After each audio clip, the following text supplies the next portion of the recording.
ভালো আছি দুলা ভাই। তোমার বুবু কই? বুবু তোর রুমের ভিতরে। লাগবে না। বুবু কই রে তুই?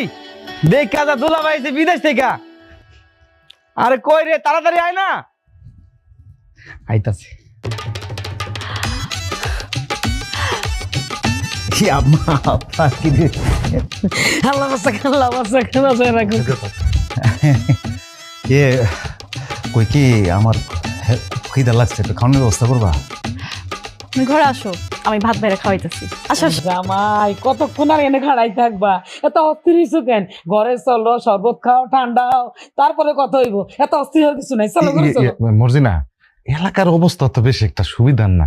এক কাম কর, ওই জামাইয়ের কাছে যে নগদ টাকা পয়সা আছে এটা তোর কাছে নিয়ে রাখ। আচ্ছা আব্বা, ও ভালো কথা কইছে। এই এনে ক্যাশ টাকাগুলো আছে, এগুলো রাখো, হ্যাঁ, আর বাকিগুলো ভাঙাই দিতেছি। এই শোনো না,